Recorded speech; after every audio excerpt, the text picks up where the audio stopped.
Hello everyone, welcome back to my channel. आज मैं आप सबके लिए एक ऐसा वीडियो लाई हूँ जिसमें मैं आपको बताऊंगी कि एयर इंडिया एक्सप्रेस में आपको क्या रिक्वायरमेंट है एक कैबिन क्रू बनने के लिए। ओके, सो मैं बेसिक नीड बताऊंगी जिससे आप जानकर आप एक इंटरव्यू के लिए जा सकते हो। कोई भी एयरलाइन में जितना नीड होता है एक कैबिन क्रू बनने के लिए वो मैं आपको बताऊंगी।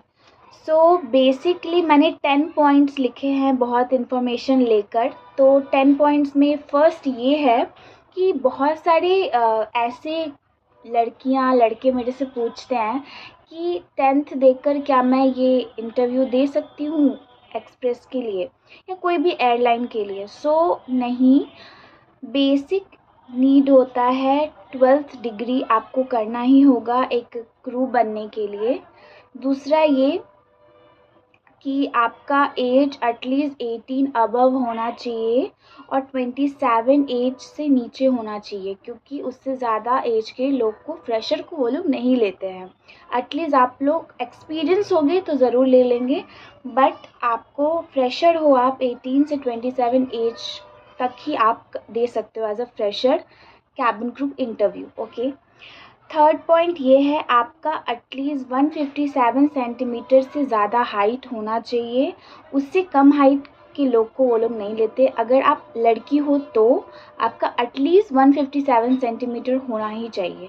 ओके, देन फोर्थ ये है कि आपका बीएमआई एटलीस्ट 18 टू 22 होना चाहिए। उससे कम, अगर 18 से कम है आपका तो आपका नहीं होगा।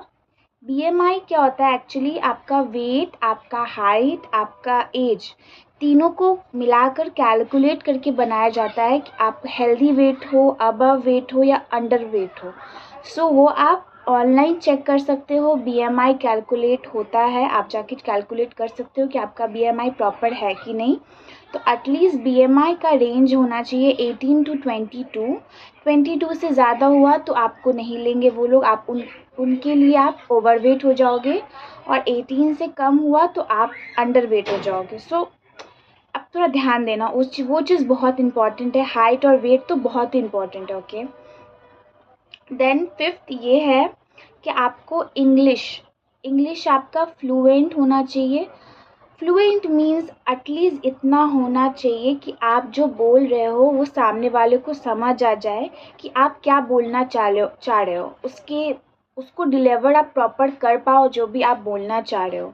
ओके, आपको पढ़ना आना चाहिए इंग्लिश प्रॉपरली, एंड आपको लिखना आना चाहिए। ओके, हिंदी इंग्लिश दोनों ही सेम आपको आना चाहिए अच्छे से। ओके, आपको बेसिक मेकअप करना आना चाहिए, मतलब एटलीस्ट आप जो जाओ इंटरव्यू पे तो आपको ऐसा हो कि आप उन लोग को दिखा पाओ कि हाँ, मैं आपका यूनिफॉर्म पहन के एटलीस्ट इस मेकअप के साथ भी मैं अच्छी लगूंगी। वो लोग जब इंटरव्यू लेते हैं ना, तो वो लोग जब देखते हैं तो वो लोग यही देखते हैं कि ये मेरे ड्रेस में मेरा जो यूनिफॉर्म है उसमें ये लड़की कैसी लगेगी या ये लड़का कैसा लगेगा। तो एटलीस्ट आपको इतना मेकअप करना आना चाहिए कि आप अपने आप को अच्छे से रिप्रेजेंट कर पाओ। ओके, उसके बाद आपका है आपके जो फेस है, आपका जो हाथ है, आपका जो विजिबल पार्ट्स है, जिससे जो विजिबल होता है जनरली, तो उसमें आपका कोई भी स्कार नहीं होना चाहिए। कोई भी फेस में ऐसा स्कार नहीं होना चाहिए जो आपका मेकअप से नहीं ढकता हो, और आपका फेस में क्या हो कि मतलब जो ज़्यादा विजिबल हो, मेकअप के बाद भी विजिबल हो रहा है। एक्चुअली स्कार को लेके थोड़ा स्ट्रिक्ट है रूल्स कोई भी एयरलाइन में, क्योंकि वो लोग थोड़ा भी स्कार ऐसा होता है जो ज़्यादा मतलब थोड़ा भी विजिबल होता है, थोड़ा भी, तो वो लोग हटा देते हैं, वो लोग नहीं लेते हैं उसको तो लेते ही नहीं है जो थोड़ा भी एक गड्ढा हो या कोई भी हो।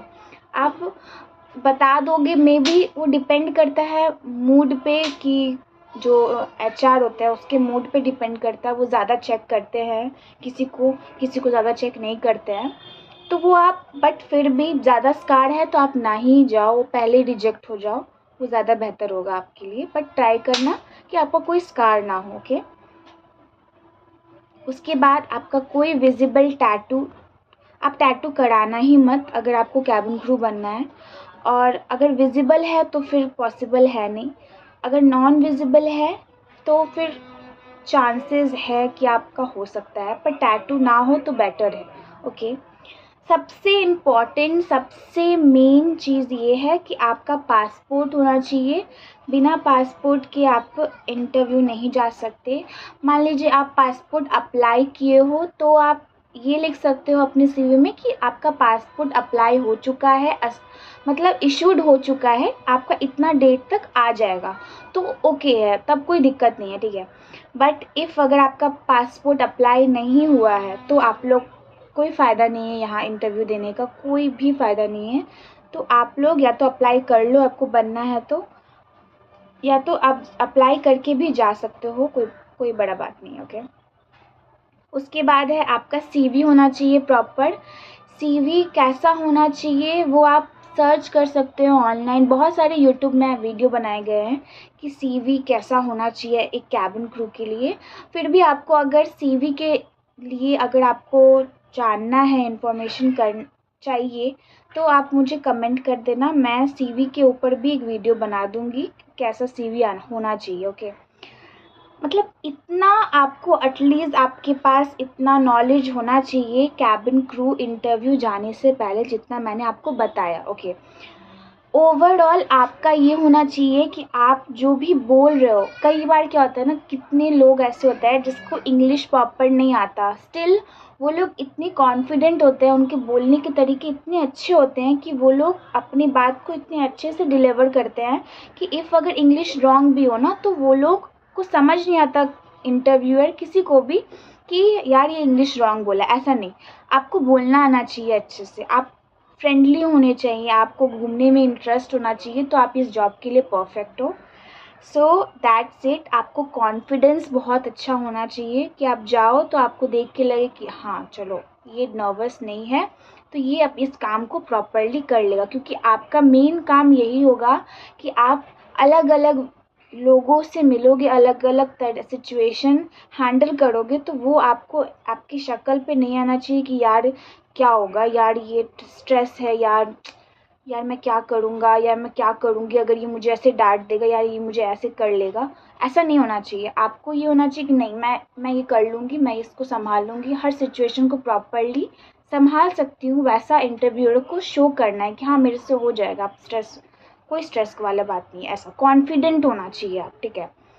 सो अभी के लिए आप इतना इन्फॉर्मेशन इनफ है कि आप एक कैबिन क्रू इंटरव्यू में जा सकते हो। ओके, इंग्लिश कैसे प्रॉपर करना है, कैसे बेसिक इंग्लिश सीखना है, अगर आपको ये भी जानना है तो उसके लिए भी आप मुझे कमेंट कर लो, तो मैं उसके लिए भी सेपरेट वीडियो बना दूँगी कि आपको कितना इंग्लिश आना चाहिए, क्या बोलोगे आप जाके तो आपका होने का चांसेस है।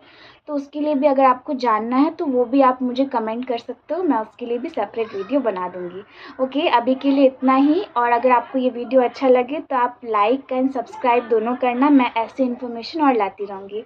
Okay, bye.